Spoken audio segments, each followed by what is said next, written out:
Nadia Malik missing case, America में एक गायब हुई एक लड़की की दिल दहला देने वाली कहानी। आज हम आपको एक ऐसी दिल दहला देने वाली सच्ची कहानी की पूरी दास्तां बताने जा रहे हैं जहां एक 22 साल की मासूम लड़की का मर्डर होता है। मगर इस केस में ना तो कोई मर्डरर है, ना कोई सबूत है, ना कोई मोटिव है और ना ही कोई गवाह है। आप सोच रहे होंगे कि ऐसा कैसे हो सकता है कि एक कत्ल भी हो और उसका कोई कातिल ही ना हो, मगर इस केस में कुछ ऐसा ही है। इस एक केस में एक अमेरिकी शहर को हिलाकर रख दिया था। पूरी कहानी आप भी जान लेंगे तो हैरान रह जाएंगे। दुनिया इस केस को नादिया मलिक मिसिंग केस के नाम से जानती है। तो क्या है नादिया मलिक मिसिंग केस की पूरी कहानी? चलिए जानते हैं सब कुछ डिटेल में इस वीडियो में। मगर कहानी शुरू करने से पहले अगर आपने इस चैनल को सब्सक्राइब नहीं किया है तो जल्दी से ही चैनल को सब्सक्राइब कर बेल आइकन दबा लें। चलिए कहानी शुरू करते हैं। ये कहानी भारतीय मूल की लड़की नादिया मलिक की है। नादिया अपने परिवार वालों के साथ अमेरिका के पेंसिल्वेनिया स्टेट के फिलाडेल्फिया नाम की जगह पर रहती थी। नादिया बचपन से ही पढ़ाई में काफ़ी तेज थी। पढ़ाई के दौरान ही जब नादिया की उम्र यही कोई 15 या 16 साल की थी, तभी उसकी मुलाकात भारतीय मूल के ही भूपेंद्र गगन सिंह नाम के लड़के से होती है। भूपेंद्र भी उन दिनों में वहीं रहा करता था। भूपेंद्र से मुलाकात के बाद ही नादिया की जिंदगी ने नई करवट लेनी शुरू कर देती है। पहले वो ज़्यादातर पढ़ाई में ध्यान लगाती थी और अपने आप में ही रहना ज़्यादा पसंद करती थी। मगर भूपेंद्र से मिलने के बाद वो भूपेंद्र के लिए पागल सी होने लगती है। अब वो दिन रात भूपेंद्र से ही बात करती रहती थी। अगर वो किसी और से बात भी करती थी तब भी वो अक्सर भूपेंद्र का ही जिक्र किया करती थी। इतना ही नहीं, जब भी मौका मिलता था परिवार वालों की मर्जी के खिलाफ भी जाते हुए भूपेंद्र से मिला करती थी। इन सब के चक्कर में नादिया की पढ़ाई काफ़ी पीछे छूटने लगी थी। नादिया की ज़िंदगी में अचानक से आए इस बदलाव से नादिया के घर वाले काफ़ी परेशान होते हैं और वह नादिया को समझाने की काफ़ी कोशिश करते हैं। मगर नादिया को भूपेंद्र के अलावा ना कुछ दिखाई देता है और ना ही भूपेंद्र की बातों के अलावा उसे किसी और की बातें सुनाई देती थी। भूपेंद्र के प्यार में नादिया मलिक इतनी ज़्यादा खो जाती है कि जब परिवार वाले उसे कुछ ज़्यादा समझाने लगते हैं तो नादिया परिवार वालों से ही अपने सारे रिश्ते खत्म करके भूपेंद्र के पास ही रहने लगती है। नादिया और भूपेंद्र शादी भी नहीं करते हैं और साथ रहने लगते हैं। इसी दौरान नादिया एक बेटे को भी जन्म देती है। नादिया अब अपने परिवार वालों को लगभग भुलाकर अपने ही बॉयफ्रेंड भूपेंद्र तथा बेटे के साथ अपनी ज़िंदगी बिताने लगी थी। नादिया का पढ़ाई से भी लगभग रिश्ता खत्म हो गया था। बीते समय के साथ नादिया का परिवार भी बढ़ता है और साल 2012 तक नादिया 3 बच्चों की मां बन जाती है। सब कुछ अच्छा ही चल रहा था कि 2012 में 28 फरवरी को नादिया के साथ एक बड़ी ही दुखद घटना घटती है। नादिया और भूपेंद्र एक दिन अपनी 3 महीने की बेटी अलीना सिंह के साथ अपनी कार से कहीं घूमने जाते हैं। अभी ये लोग मार्केट में ही थे, तभी अचानक से नादिया की बेटी को सांस लेने में तकलीफ होने लगती है। बच्चे की इस हालत को देखते हुए नादिया और भूपेंद्र उसे संभालने की कोशिश करते हैं, मगर उस बच्चे की स्थिति में कोई सुधार नहीं आता। नादिया अपनी बेटी की हालत को देखकर बहुत ज़्यादा परेशान होने लगती है। मगर यहीं पर भूपेंद्र एक ऐसा कदम उठाता है जिसकी उम्मीद नादिया ने कभी नहीं की थी। दरअसल मरती हुई बेटी को उसी हालत में छोड़कर भूपेंद्र वहाँ से ये कहते हुए भाग जाता है कि इसे तुम ही संभालो और तुम ही पुलिस को मदद के लिए फ़ोन करो, मैं कुछ नहीं जानता। नादिया अभी कुछ कर पाती उससे पहले ही वो मासूम सी बच्ची बिल्कुल शांत पड़ जाती है। नादिया के बुलवाने पर थोड़ी देर में पुलिस और मेडिकल टीम भी मदद के लिए आ जाती है, मगर तब तक नादिया की बेटी इस दुनिया से जा चुकी होती है। बच्चे की मौत की वजह को समझने के लिए पुलिस पोस्टमार्टम भी करवाती है, मगर हैरानी की बात यह होती है कि पोस्टमार्टम के बाद काफ़ी गहराई से जाँच करने के बावजूद यह पता नहीं चल पाता है कि आखिर इस बच्चे की मौत की वजह क्या थी। हालांकि कुछ जांच में यह संकेत मिलते हैं कि बच्ची मस्क्यूलर डिसऑर्डर जैसी गंभीर बीमारी से ग्रसित थी, मगर इस स्थिति में भी अचानक से उसकी मौत स्वाभाविक नहीं लग रही थी। वैसे भी जब बच्ची का दम घुटने लगा था तो वहाँ से उसके पिता भूपेंद्र भाग निकला था, इसलिए पुलिस को शक होता है कि शायद भूपेंद्र ने ही तो इस बच्ची के साथ कुछ गलत नहीं किया है। इसलिए पुलिस मर्डर के एंगल से भी जाँच करती है, मगर पुलिस को कोई सबूत नहीं मिलता है। इस तरह उस बच्चे की मौत का कारण एक रहस्य बनकर ही रह जाता है। इस घटना के बाद एक बार फिर से नादिया के परिवार वाले नादिया से संपर्क करते हैं और उसे समझाते हैं कि भूपेंद्र अच्छा लड़का नहीं है, तुम उसे छोड़कर वापस हम लोगों के पास आ जाओ। मगर नादिया कुछ भी सुनने को तैयार नहीं होती है और वो भूपेंद्र के साथ ही रहती है। नादिया भले ही अपने परिवार वालों के साथ नहीं जाती है, मगर बेटी की मौत के बाद भूपेंद्र के साथ उसके रिश्ते पहले जैसे नहीं रह जाते हैं।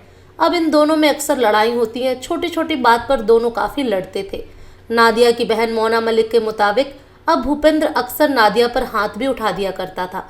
गाली गलौज और छोटी छोटी बात पर लड़ाइयाँ तो बेहद आम हो गई थी। कुछ समय तो नादिया ये सब कुछ झेलती है, मगर अब चीज़ें उसके भी बर्दाश्त के बाहर होने लगती हैं और अब वो भूपेंद्र को छोड़ने का मन बनाने लगती है। इसीलिए वो अपनी खुशी किसी और में ढूंढना शुरू कर देती है और इसी सिलसिले में उसकी मुलाकात थॉमस सिंह नाम के एक व्यक्ति से होती है। थॉमस सिंह यूएस आर्मी में कुछ साल तक अपनी सेवाएं देने के बाद वापस आया था और फिलहाल इंजीनियरिंग कर रहा था। धीरे धीरे नादिया थॉमस सिंह के करीब आने लगती है। थॉमस भी नादिया को पसंद करना शुरू कर देता है और वो नादिया से कहता है कि जितनी जल्दी हो तुम भूपेंद्र का साथ छोड़कर वापस आ जाओ। नादिया भी भूपेंद्र को जल्द से जल्द छोड़ना चाहती थी, मगर भूपेंद्र नादिया को छोड़ने के लिए तैयार नहीं होता है। इसी खींचतान के बीच कुछ और महीने बीत जाते हैं। अब साल आ चुका था 2014। प्यार से शुरू हुआ नादिया और भूपेंद्र का रिश्ता काफ़ी जहरीला हो चुका था।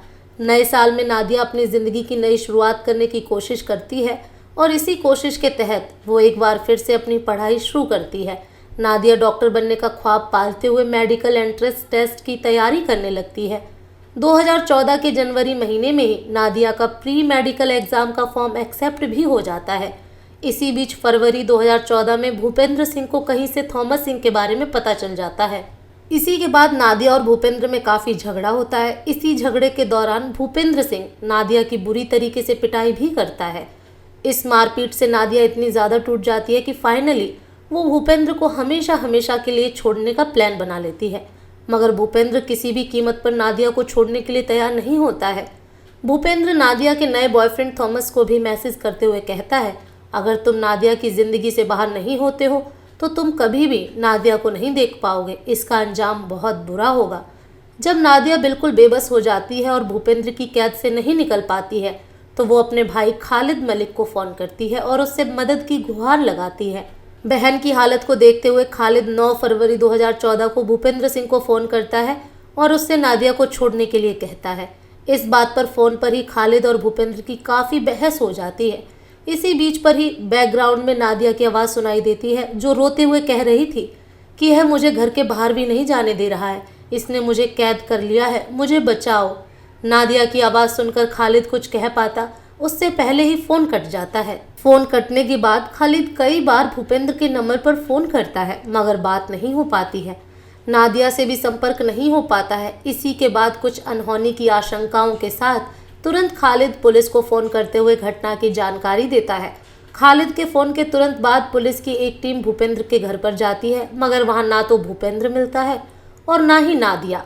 पुलिस आसपास के उन सभी संभावित जगहों पर छापामारी करती है जहां भूपेंद्र जा सकता था, मगर कहीं से भी भूपेंद्र का कोई अता पता नहीं चलता है। 9 फरवरी 2014 की तारीख यूं ही बीत जाती है। नादिया और भूपेंद्र का कोई अता पता नहीं लगता है। इसी के बाद 10 फरवरी 2014 को नादिया के परिवार वाले आधिकारिक तौर पर पुलिस में जाकर भूपेंद्र सिंह गगन के खिलाफ लिखित में शिकायत दर्ज करवाते हैं। भूपेंद्र के पास एक ब्लैक कलर की निसान कार थी। जांच के दौरान पता चलता है कि नादिया भूपेंद्र के साथ साथ वो ब्लैक कलर की निसान कार भी गायब है। इसी आधार पर पुलिस वाले अनुमान लगाते हैं कि शायद भूपेंद्र और नादिया इसी कार से कहीं निकल गए। इसलिए पूरे इलाके में अलर्ट जारी कर दिया जाता है कि किसी को भी अगर ब्लैक कलर की निशान कार दिखाई देती है तो तुरंत पुलिस को इन्फॉर्म करे। नादिया के परिवार वाले भी अपने स्तर से कार की तलाश में लग जाते हैं। अभी यह लोग नादिया की तलाश में लगे ही हुए थे कि तभी नादिया के मोबाइल से एक के बाद एक कई टेक्स्ट मैसेज खालिद के मोबाइल पर आते हैं। यह मैसेज भूपेंद्र भेज रहा था। एक मैसेज में भूपेंद्र खालिद से कहता है कि तुम हार गए, मैं जीत गया। वो कभी अब घर वापस नहीं आएगी, तुम उसका चेहरा कभी नहीं देख पाओगे। खालिद को चैलेंज करते हुए भूपेंद्र एक मैसेज में ये भी कहता है कि तुम पूरे अमेरिका में नादिया को खोज लो, मगर वह कहीं नहीं मिलेगी। खालिद इन मैसेजेस के बारे में पुलिस को भी जानकारी देता है और पुलिस भी अपनी जांच का दायरा बढ़ाती है, मगर कुछ फ़ायदा नहीं होता। पुलिस के हाथ अब भी खाली ही रहते हैं। इसी बीच 11 फरवरी 2014 को एक बार फिर से खालिद को नादिया के मोबाइल से कुछ मैसेज मिलते हैं। इस बार मैसेज में लिखा हुआ था, अगर तुम नादिया से बात करना चाहते हो तो मुझे तुरंत मोबाइल के माध्यम से $20 भेजो। इसके तुरंत बाद कई और मैसेज मिलते हैं जिसमें रकम बढ़ाकर पहले 50, फिर 100 और फिर 200 कर दी जाती है। अगर तुम नादिया से बात करना चाहते हो तो तुम मुझे तुरंत मोबाइल के माध्यम से $20 भेजो। इसके तुरंत बाद कई और मैसेज मिलते हैं जिसमें रकम बढ़ाकर पहले 50, फिर 100, फिर 200 कर दी जाती है। ऐसे ही मैसेजेस थॉमस को भी मिलते हैं। उसमें भी यही लिखा हुआ था कि अगर तुम नादिया से बात करना चाहते हो तो तुम मुझे अभी इतने पैसे भेजो। इन मैसेजेस के साथ भूपेंद्र ये भी लिखता है कि अगर तुमने पैसे नहीं भेजे तो तुम कभी दोबारा नादिया की आवाज़ नहीं सुन पाओगे। इस मैसेज के जवाब में खालिद कहता है कि तुम मुझे कोई सबूत दो जिससे पता चले कि नादिया तुम्हारे साथ है, तो मैं तुम्हें अभी पैसे भेज दूंगा। तुम मुझे कम से कम एक बार उसकी हेलो सुना दो तो मैं तुम्हें अभी पैसे भेज दूंगा, फिर उसके बाद मैं उससे बात करूंगा। खालिद की ये कहने पर भूपेंद्र अंतिम मैसेज ये करता है कि आज के बाद तुम कभी नादिया की आवाज़ नहीं सुन सकोगे। इधर भूपेंद्र लगातार मैसेज के जरिए ब्लैकमेल करके पैसा हासिल करने की कोशिश में लगा हुआ था। उधर पुलिस की भी कई टीम भूपेंद्र की तलाश में लगी हुई थी, मगर कहीं से भी इन लोगों का कोई अता पता नहीं चल रहा था। पुलिस नादिया के मोबाइल फ़ोन के जरिए भी इन लोगों को ट्रेस करने की कोशिश कर रही थी, मगर कामयाबी नहीं मिल रही थी। पुलिस के मोबाइल ट्रैकिंग के मुताबिक पहले इनकी लोकेशन फिलाडेल्फिया थी, फिर ये लोग वॉशिंगटन की तरफ जाते हैं और वॉशिंगटन से ये लोग न्यूयॉर्क सिटी की तरफ जाते हैं। मगर जब ये लोग ओहायो शहर पहुंचते हैं तो यहाँ आकर इनके मोबाइल में मूवमेंट बंद हो जाती है। इस बार पुलिस की एक टीम ओहायो तक आती है। पुलिस पीछा करते हुए उस घर तक भी पहुंच जाती है जहां भूपेंद्र आकर रुकता है। जैसे ही भूपेंद्र को इस बात की भनक लगती है कि पुलिस इसके पीछे है, वह पीछे के दरवाजे से भागने की कोशिश करता है, मगर कुछ देर के लुका छुपी के खेल के बाद पुलिस आखिरकार भूपेंद्र को गिरफ्तार कर लेती है। भूपेंद्र सिंह से कार और नादिया के बारे में पूछा जाता है। इस पर वो कुछ भी बताने से इनकार करता है और कहता है कि मैं अपने वकील के आने के बाद ही कुछ बात करूंगा। इसके बाद पुलिस भूपेंद्र के पॉकेट की तलाशी लेती है तो उसके पॉकेट से नादिया का मोबाइल, नादिया का ड्राइविंग लाइसेंस और कार की एक चाबी मिलती है। जांच के बाद खुलासा होता है कि यह उसी निसान कार की चाबी है जिससे कथित तौर पर भूपेंद्र और नादिया निकले थे। पुलिस वालों की पूछताछ में भूपेंद्र बताता है कि मैंने कार के साथ नादिया को फिलाडेल्फिया में ही छोड़ दिया था, मगर भूपेंद्र की बात इसलिए झूठ लग रही थी क्योंकि नादिया के परिवार वालों के मुताबिक उस कार की तो बस एक ही चाबी थी और वह चाबी भी भूपेंद्र की जेब से मिली थी। तो ऐसा कैसे हो सकता है कि नादिया बिना चाबी के ही कार चला रही हो? भूपेंद्र के चेहरे पर चोट के भी निशान थे। इस बारे में पूछे जाने पर भूपेंद्र बताता है कि जब नादिया से उसकी मुलाकात आखिरी बार हुई थी तो यहीं पर दोनों की लड़ाई हो गई। नादिया ने भी उस पर हमला किया जिस कारण उसके चेहरे पर यह खरोच और चोट के निशान हैं। अब पुलिस की कई टीम खोजने में लग जाती है। पुलिस की बड़ी चहल पहल के बीच इस केस की चर्चा फिलाडेल्फिया में भी जोर शोर से होने लगती है। हर किसी की जुबान पर बस एक ही सवाल था कि नादिया और वो निसान कार कहाँ है। नादिया फिलाडेल्फिया की सबसे बड़ी रहस्य बन चुकी थी। पुलिस की जांच जारी रहती है मगर हाथ खाली ही रहता है। नादिया की मिसिंग रिपोर्ट 10 फरवरी 2014 को लिखाई गई थी और अब तारीख आ चुकी थी 20 फरवरी 2014। 20 फरवरी 2014 को फिलाडेल्फिया के मार्वल टाउनशिप पुलिस डिपार्टमेंट में एक अनजान व्यक्ति कॉल करता है और कहता है कि एक ब्लैक कलर की निसान अल्टिमा कार फिलाडेल्फिया के मार्केट स्ट्रीट के पास 30th स्ट्रीट पर खड़ी है। इसी कार में शायद नादिया हो सकती है। आखिर ये कॉल किसने की थी उसके बारे में हम आपको वीडियो में आगे बताएंगे। फिलहाल बताते हैं कि इस कॉल के बाद क्या होता है। पुलिस की एक टीम भागते हुए उस जगह पर जाती है तो वहाँ सच में एक ब्लैक कलर की निसान अल्टिमा कार खड़ी थी। कार पूरी तरीके से बर्फ से ढकी हुई थी। हैरानी की बात तो यह थी कि उस कार पर 8 पार्किंग टिकट लगे हुए थे। मतलब इस जगह पर कार को खड़ी करने से पहले कई दूसरी जगह इल्लीगल तरीके से इसे पार्क किया गया था। इस कारण पुलिस ने उस पर पार्किंग टिकट्स भी लगाए थे, मगर पहले किसी को उस कार के अंदर लाश दिखाई नहीं दी। आनन फानन में उस कार को खोला जाता है। कार के अंदर पुराने कपड़ों के ढेर थे। इसके अलावा काफ़ी सामान बिखरा पड़ा था। पहले तो पुलिस को कुछ भी नज़र नहीं आता, मगर जब उन कपड़ों के ढेर को हटाया जाता है तो उन कपड़ों के ढेर के नीचे नादिया की लाश पड़ी हुई मिलती है। जिस नादिया की तलाश पिछले 10 दिनों से हो रही थी वो अब पुलिस को कार के अंदर कपड़ों के ढेर के नीचे मरी हुई मिलती है। मृत्यु के समय नादिया की उम्र सिर्फ 22 साल की थी। लाश मिलते ही पुलिस उसे पोस्टमार्टम के लिए भेज देती है। नादिया का पोस्टमार्टम करने वाले डॉक्टर की टीम की ओर से 21 फरवरी 2014 को एक प्रेस कॉन्फ्रेंस किया जाता है, जिसमें कहा जाता है कि नादिया के शरीर पर किसी भी तरीके के फिजिकल ट्रॉमा के निशान नहीं मिले हैं। पोस्टमार्टम के दौरान भी मौत की वजह और मृत्यु के तरीकों से संबंधित कुछ भी पता नहीं चल पाया है। मृत्यु के कारणों तथा तारीखों को समझने के लिए सैंपल्स फॉरेंसिक लैब भी भेज दिए जाते हैं। क्योंकि शुरुआती रिपोर्ट में कुछ भी पता नहीं चल पाया था, इसलिए भूपेंद्र को गिरफ्तार नहीं किया जाता है। फिर भी पुलिस उसे शहर में ही रहने को कहती है और उस पर नजर रखी जाने लगती है। मगर अप्रैल 2014 में भूपेंद्र पुलिस के नियमों को तोड़ते हुए कहीं चला जाता है। इसी के बाद उसे गिरफ्तार करते हुए जेल में डाल दिया जाता है। हालांकि कुछ ही महीने बाद भूपेंद्र को कोर्ट से बेल भी मिल जाती है और वह फिर से आज़ाद हो जाता है। उम्मीद की जा रही थी कि महीने 2 महीने में फॉरेंसिक लैब से नतीजा आ जाएगा, मगर वहां से 8 महीने बाद जाकर अक्टूबर महीने में रिपोर्ट आती है। उम्मीद की जा रही थी कि इस रिपोर्ट में कुछ ऐसा होगा जिसके आधार पर नादिया के बॉयफ्रेंड भूपेंद्र सिंह पर हत्या का मुकदमा दर्ज किया जा सकेगा, मगर हर कोई उस वक्त शॉक्ड रह जाता है जब फॉरेंसिक रिपोर्ट में भी यही कहा जाता है। काफी मेहनत और कई जांच के बावजूद डॉक्टर की टीम मौत के कारणों का पता नहीं लगा पाती है। इतना ही नहीं, मौत किस तरीके से हुई उस बारे में भी कोई जानकारी नहीं मिल पाई है।